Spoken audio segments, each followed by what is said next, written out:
नमस्ते। 2026 के पश्चिम बंगाल विधानसभा चुनाव के इस ताज़ा और तेज तर्रार विश्लेषण में स्वागत है। बिना किसी लाग लपेट के चलिए सीधे आंकड़ों और जमीनी हकीकत पर बात करते हैं। ये एक ऐसा चुनाव है जिसने इस वक्त पूरे देश का ध्यान अपनी ओर खींच रखा है ना? सत्ता की होड़, रणनीतियां और राजनीतिक उत्साह एकदम अपने चरम पर हैं। तो आइए बिल्कुल निष्पक्ष होकर इस पूरी प्रक्रिया को गहराई से समझते हैं।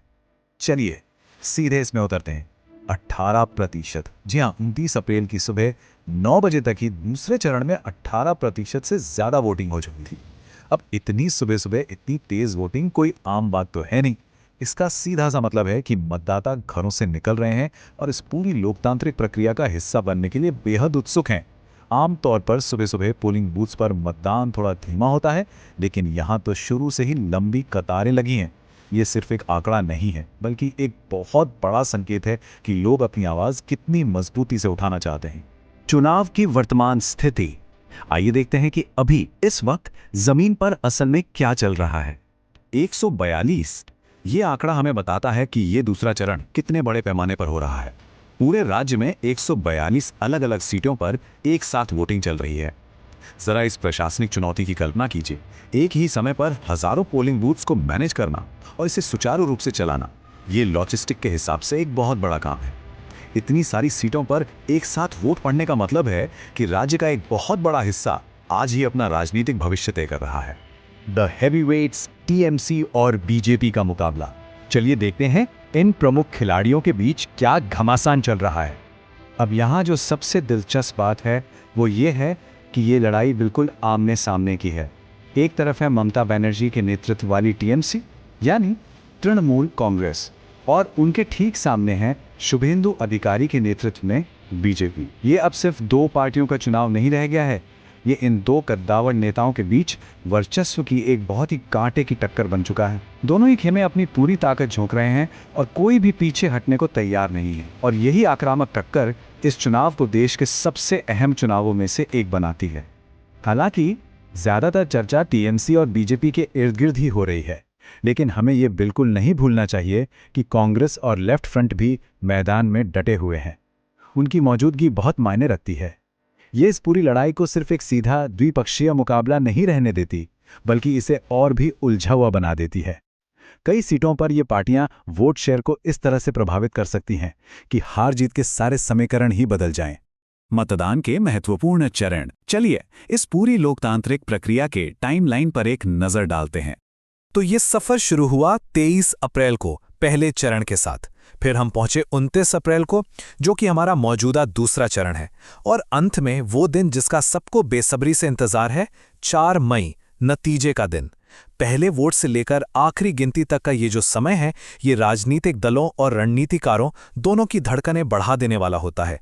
4 मई को ही ये प्रक्रिया अपने निर्णायक मोड़ पर पहुंचेगी और हमें हमारे सारे सवालों के जवाब मिल जाएंगे। 90%। जरा इस पर गौर कीजिए। 23 अप्रैल को पहले चरण में 90% से ज्यादा मतदान हुआ। दुनिया के कई बड़े लोकतंत्रों के लिए इतने भारी मतदान की तो सिर्फ कल्पना ही की जा सकती है। ये वाकई में चौंकाने वाला है। इतने बड़े पैमाने पर लोगों का घरों से निकलकर वोट डालना ये साबित करता है कि लोकतंत्र में उनका विश्वास कितना मजबूत है। ये साफ दिखाता है कि लोग अपने राज्य की दिशा तय करने में पूरी तरह से अपनी सक्रिय भूमिका निभाना चाहते हैं। सुरक्षा और ईवीएम मुद्दे। आइए अब जमीनी हकीकत और वहां आ रही लॉजिस्टिक चुनौतियों की बात करते हैं। तो सबसे महत्वपूर्ण बात यह है कि जमीन पर माहौल काफी तनावपूर्ण और चुनौतीपूर्ण है। कुछ जगहों से ईवीएम मशीनों में खराबी की शिकायतें आई हैं, जिससे वोटिंग में स्वाभाविक रूप से देरी हुई। इसके अलावा पूरे राज्य को एक हाई सिक्योरिटी जोन में बदल दिया गया है। राजनीतिक बयानबाजी भी तेज है। ममता बनर्जी ने आरोप लगाया है कि एजेंसियां टीएमसी कार्यकर्ताओं को परेशान कर रही हैं। वहीं अलग अलग पार्टियों की तरफ से एक दूसरे पर हिंसा के गंभीर आरोप भी लगाए जा रहे हैं। एक विश्लेषक के तौर पर इन सभी दावों को पूरी तरह से तटस्थ होकर देखना जरूरी है, क्योंकि ये सारी चीजें मिलकर चुनाव के माहौल को काफी संवेदनशील बना रही हैं। और इन सब तार्किक और राजनीतिक चुनौतियों के बीच शांति व्यवस्था बनाए रखने के लिए जो कदम उठाए गए हैं, उसका अंदाजा आप इस 2.3 लाख के आंकड़े से लगा सकते हैं।